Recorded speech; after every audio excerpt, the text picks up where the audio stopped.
Okay, it's 11:25 in the morning, and I decided to record the first part of our stock market video.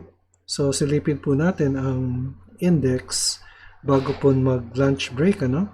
Up po ang ating index 6926.62, 31 points up, no? Which is good news considering the drop yesterday of 1.33%. Yan po, so slightly up po yung index, pero ang prediction po natin yesterday was it will end lower, no?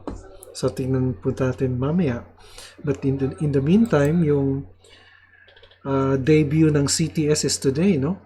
Ito po yung listing date ni CTS Global, up 12%. I think the IPO price is 1 peso. Next, most active is BPI, followed by SPNEC. All these three stocks are up. Yan po ang initial report natin sa PSE, pero yung final po natin mamaya pong 3 o'clock.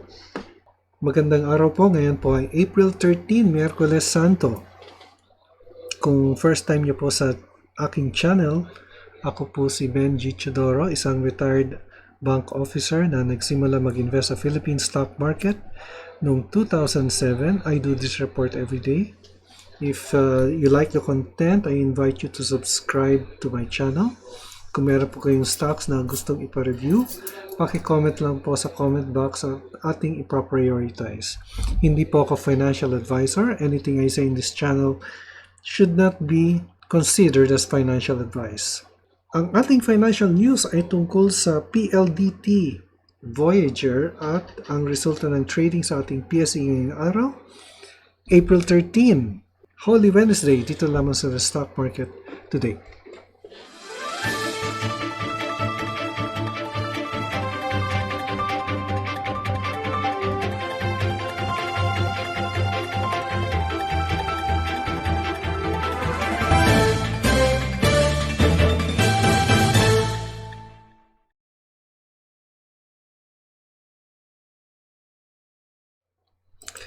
Okay, tignan natin ang financial headlines mula sa courtesy of BDO, no?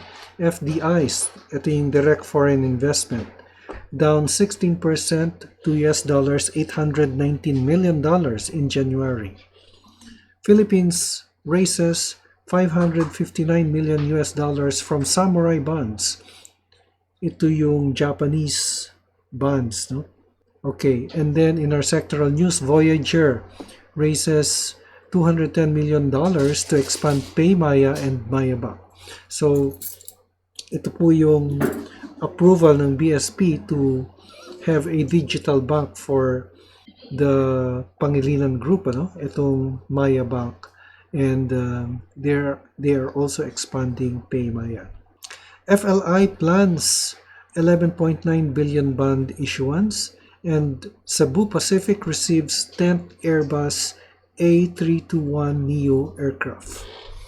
So, ang ating main news is galing sa Business World. Voyager raises $210 million to become the second Philippine unicorn. Okay, Manila, Philippines.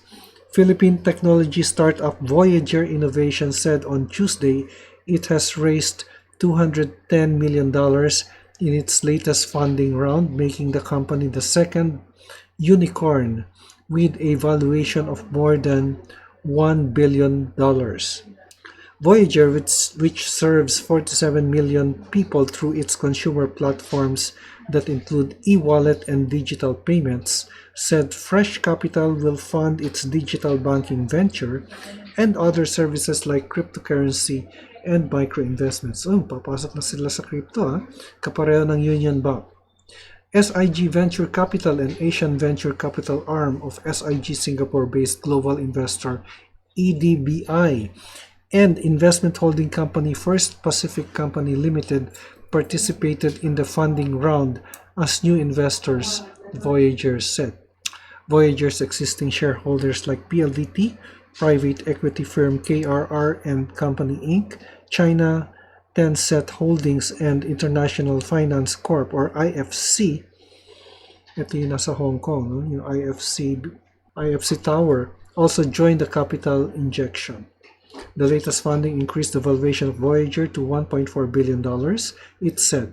In June, Voyager raised $167 million for its expansion program, bringing in a unit of the World Bank Group's IFC as new investor. Voyager's rival, Mint, or MYNT, is the only other Philippine unicorn or startups that have reached at least $1 billion in valuation. Mint is partly owned by Globe Telecom, Bowwave, and Ant Financial, and the financial technology arm of Alibaba. The Philippines is among the fastest growing fintech markets in Southeast Asia, with the adoption of digital services surging during the pandemic. Its internet economy grew 93% to $17 billion in 2021 and is expected to expand $40 billion by 2025 according to a report by Google, Temasek, and Bain & Company. Okay, so yan po ang ating financial news, and let's take a look kung may mga comments po tayo dito. Check lang po natin sandali. So here, Abu Ahmed says, thanks sir. Chito Gomez, thank you po for sharing your views. Can you please include LTG? May I please know its fundamental value per BDO SEC? Okay, sige po. Tingnan po natin si LTG. And nice sir, pulaan halos. O, tama ka. Red engulfing or almost a red engulfing candlestick po yung April 12. But so far, as of 11:32, the index is at 6924.33 or almost 29 points up. Okay? So ito po yung before the lunch break at 11:32. Okay, so let's take a look later, on what happened to the Philippine Stock Exchange and the Philippine Stock Exchange Index. This is Benji Chidoro. See you later at 3 p.m.